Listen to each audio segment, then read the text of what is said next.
Talking about the structure and function of capillaries now. So the capillaries are the smallest vessels with the thinnest walls. Under a microscope you can see the capillary networks that permeates all active tissues.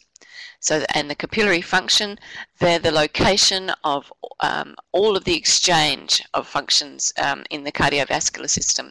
So the very large blood vessels are not involved in any exchange of gases or nutrients. All of that occurs at the capillary beds. And it diffuses between the blood and the interstitial fluid. Remember that the interstitial fluid is what is also known as extracellular fluid, and it's outside of the cell. So the material will diffuse from the blood vessel, through the blood vessel wall into the interstitial fluid, and then from the interstitial fluid past the plasma membrane of the cell into the intracellular fluid. So capillary structure, so that they're an endothelial tube with a very thin basement membrane. No tunica media, no tunica externa. And the diameter is it's just as big enough to fit a single red blood cell as it's moving through. So it's getting very tight here, and we want the blood to be moving through slowly enough so that the gas exchange and the nutrient exchange can occur. We have continuous capillaries, and these have complete endothelial lining, and these are found in all tissues except endothelia and cartilage. And the function of continuous capillaries is the majority of all the capillaries to permit the diffusion of water and small solutes and lipid-soluble materials. But it blocks the movement of blood cells and blood proteins. So the capillary walls won't let the actual blood cells move out of the actual blood vessel, which is good. We don't want blood cells leaking out of blood vessels. They're specialized continuous capillaries. So you've got your continuous capillaries, and then you have specialized continuous capillaries. So these are located in the central nervous system, which I've abbreviated there as CNS, and also in the thymus gland. And they have very restricted permeability. So for example, the blood and brain barrier. So the brain is protected from toxins because of these specially designed continuous capillaries, which only allow glucose to move out and oxygen and carbon dioxide to move back. The other type of capillaries that we're going to talk about are what are called fenestrated. Now the word fenestrated means that it has holes through it. So these holes are what we call pores in the endothelial lining. Now, because we've got pores and we've got holes, it allows for more rapid exchange of water and larger solutes between the plasma and the interstitial fluid. It still doesn't allow the blood cells to get through because they're too big. And where are we going to find these fenestrated capillaries? We're going to find them in the choroid plexus. So that's in the part of the brain where the cerebrospinal fluid is manufactured. Remember that the brain is bathed in cerebrospinal fluid. We're also going to find fenestrated capillaries in endocrine organs. So remember, endocrine organs are organs that secrete hormones into the blood supply. So we want this to occur as efficiently and as rapidly as possible. So in organs where they are endocrine organs and they're secreting hormones, we will find fenestrated capillaries so that they can take up the hormones that are released as quickly and efficiently as possible. We'll also find fenestrated capillaries in kidneys.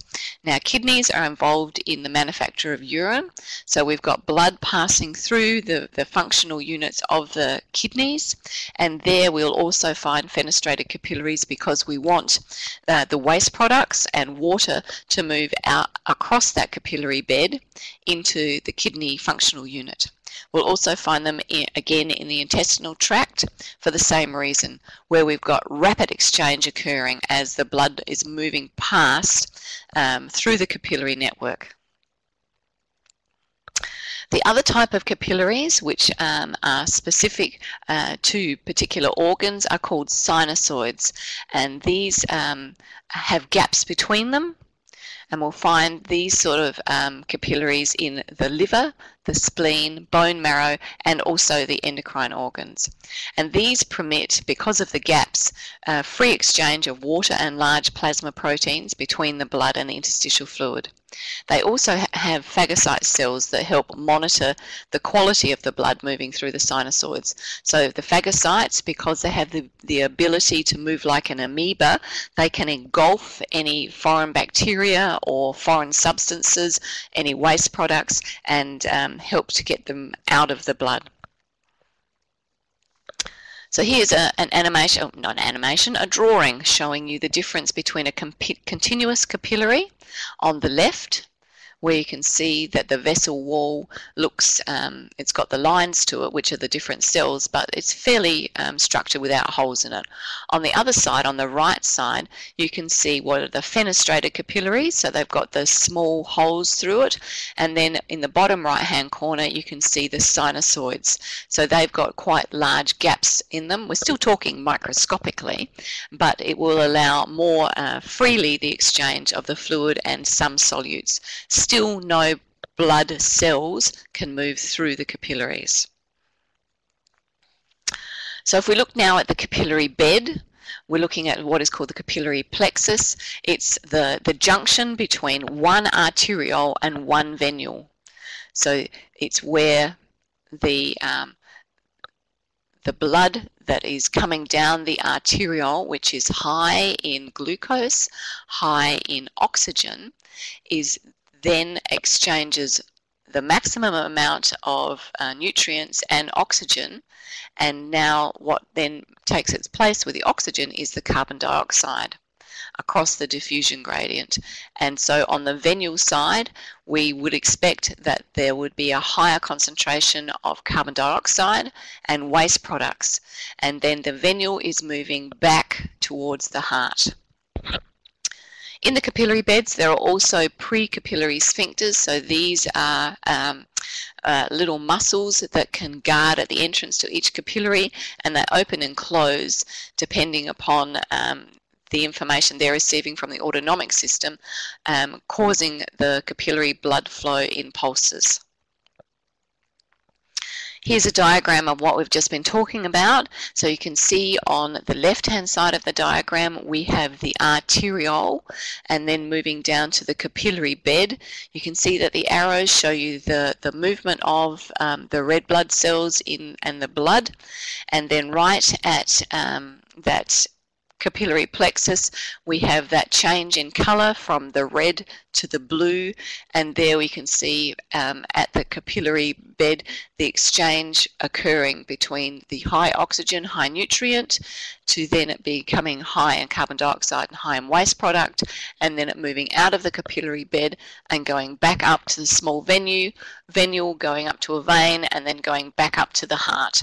Going up to the heart, where it will enter the right atrium and then the right ventricle and go off via the pulmonary trunk, the pulmonary artery, off to the lungs to be reoxygenated and to drop off that carbon dioxide. Here is a photograph of a magnified slide showing you just how small these capillary beds are. So they're small enough in some places that the red blood cells have to actually squeeze through. So highly intricate. So when you think about this, when we think about wound healing and we think about traumatic injury to a person, all of these capillary beds need to be re-established in order for wound healing to be able to occur.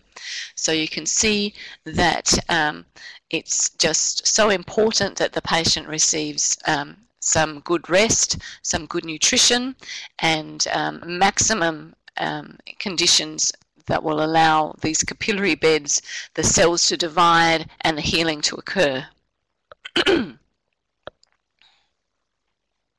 Just going to have a little sip of peppermint tea here to see if it will help my frog in my throat.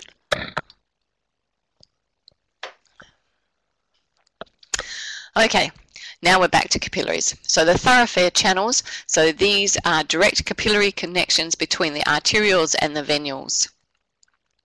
and they're controlled by the smooth muscle segments called the meta-arterioles. You don't need to know this much of the detail, but you do need to know what is actually happening at the capillary beds.